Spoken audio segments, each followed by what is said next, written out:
The law is quite prescriptive about what's acceptable and what isn't. So if you have a handheld mobile phone, as in you're holding it in your hand and using it while you're driving, then that is an offence and you will be prosecuted. Now, if you're stopped in a traffic jam or you're stopped at a red light, some people think that's an opportunity to catch up on messages or make calls.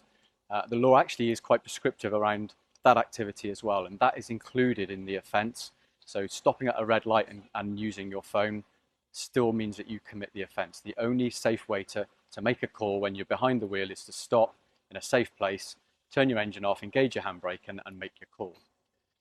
The legislation also goes further and it talks about mobile communication devices and devices that are capable of sending and receiving data.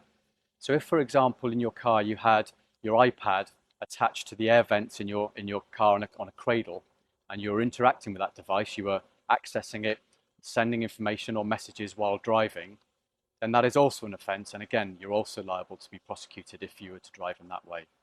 So the safest advice I can give people, and it's not the law, but it's the safest advice I can give people, and it's the advice I'll give to my 17-year-old son when he starts driving in the next few weeks, is when you get into the car, turn off your mobile phone, lock it in the glove box, lock it in the boot, or turn on airplane mode.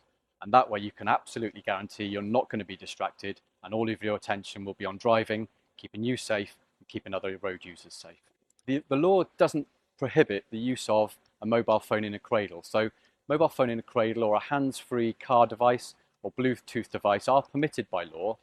What your viewers will need to be careful of is that if they are driving a car and they are not in proper control or they're distracted by the device, which could happen if a phone is in a cradle or if they're using the hands-free device, or indeed if they're eating behind the wheel or changing a CD, for example, then they commit a different offence of not being in proper control of that vehicle, and that's still just as serious, and the consequences of driving while not in proper control or while distracted can be equally devastating for them, their family, or for other people's families who are using the road as well.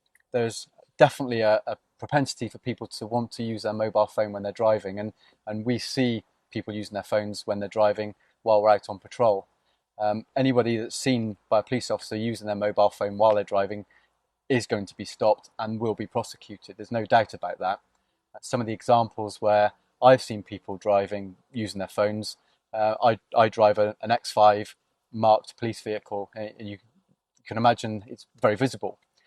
Well, actually, people have not seen this vehicle as I pull up next to them while they're still on their phone. So that shows you the level of distraction that people suffer while they are using the phone while driving.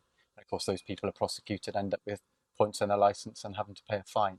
So it's a really serious business we're talking about. And if you take it to its extreme and you're involved in a serious collision where somebody is hurt, or in the worst case scenario, somebody loses their life, you can expect that your phone will be looked at by the police. The data on your phone will be downloaded, and we will check to see if it was being used at the time, whether to make a call, to send a text message, or to gain access to the internet. And if that is the case, then you can expect to receive a custodial sentence if you are found to be at fault.